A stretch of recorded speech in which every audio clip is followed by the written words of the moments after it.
ఈ మాలల్లో ఉండే దోషాలన్నీ తులసి మాల హరిస్తుంది. అందుకని విష్ణుమూర్తికి తులసి ఇష్టం అన్నారు, పరమేశ్వరుడికేమో మారేడాకులు ఇష్టం అన్నారు. దేవతలందరికీ ఇష్టం మండలంలో ఇన్ని విశేషాలు ఉన్నాయి. అలాగే వినాయకుడికి ఉండ్రాళ్ళు ఇష్టం అన్నారు. ఇంకేం పిండి వంటలు లేవా?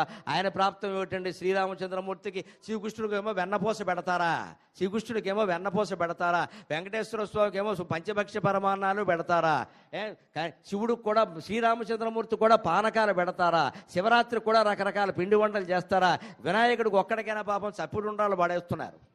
ఎందుకంటే వినాయకుడికి ఇష్టం అంటే భాద్రపద మాసం, శ్రావణ మాసం, భాద్రపద మాసం, వరుసగా కార్తీక మాసం వచ్చే వరకు 4 నెలలు, ఆషాఢ మాసం నుంచి లెక్క వర్షాలు బాగా కురుస్తాయి.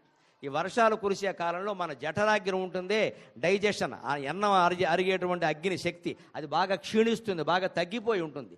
అందుకని ఈ కాలంలో మనం ఈ 4 నెలలు కూడా ఒక్క వినాయక చవితి కాదు, ఇంచుమించు ప్రతిరోజు కూడా నూనెతో చేసిన పదార్థాలు ఎక్కువ వాడకూడదు.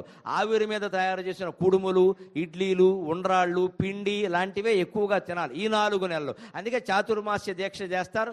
ఒక పూట అన్నం తిని ఒక పూట పిండి తింటారమ్మ ఖచ్చితంగా, దాని ఉద్దేశం అది. అందుకని వినాయకుడికి ఉండ్రాళ్ళు ఎందుకు ఇష్టమని పెట్టమన్నారు అంటే, బాబు ఈ రోజున నాకు ఉండ్రాళ్ళు పెట్టడంతో పాటుగా నా పేరు చెప్పుకుని మీరు కూడా ఈ 4 నెలలు ఉండ్రాళ్ళు, ఇడ్లీలు, కుడుములు తిని ఆరోగ్యాన్ని కాపాడుకోండి అని మనకి చెప్పడం కోసం దేవుడు నైవేద్యం స్వీకరిస్తున్నాడు. అందుకే మీరు శ్రీరామనవమి గమనించండి, శ్రీరాముడికి ఉండ్రాళ్ళు పెట్టరు, మిఠాయి ఉండలు పెట్టరు, ఏం పెడతారు? పానకం. శ్రీరాముడికి పానకం ఏమిటండి? శ్రీరాముడికి పానకం ఇష్టం, సీతాదేవికి పూనకం ఇష్టం అని వాల్మీకి రామాయణంలో ఎక్కడా లేదు. 24,000 శ్లోకాలు చదివే మాట్లాడుతున్నా, ఎక్కడా లేదు. శ్రీరాముడికి పానకం ఎందుకు ఇష్టం తెలుసా? అది ఏప్రిల్ నెలలో వస్తుందమ్మా, చైత్ర శుద్ధ నవమి.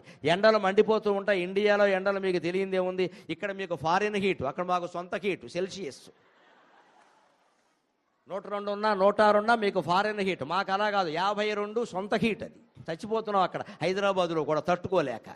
అందుకని మా వేడికి మాకు వేసవికాలం ఎలా ఉంటుందంటే, ఓ రోహిణీ కార్తికి పెనంలో మంగళంలో బాడిపోయినట్టుగా ఉంటుంది మా పరిస్థితి. అప్పుడు శ్రీరామనవమి పండుగ అప్పుడు వస్తుంది. అప్పుడు శుభ్రంగా బెల్లం వేస్తారు, అందులో చల్లటి నీళ్ళలో బెల్లం వేస్తారు, అల్లం వేస్తారు, యాలకులు వేస్తారు, లవంగాలు వేస్తారు. ఇన్ని వేసిన పానకం తాగితే దాహం కట్టుబడిపోతుంది వెంటనే. అందుకని శ్రీరాముడు పానకాన్ని నైవేద్యంగా స్వీకరిస్తున్నాడు. అంటే మన హిందూ దేవతల ఆరాధన అంతా మనిషి జీవితం కోసం ప్రకృతి ఆరాధనగా ఏర్పడింది. మనిషిని కాపాడడమే దేవతల లక్ష్యం. ఏ కాలంలో, ఏ ఋతువులో ఎటువంటి పదార్థాలు సేవిస్తే మనకి మంచిదో అదే మన దేవతలు సేవిస్తున్నారు అంటే మోస్ట్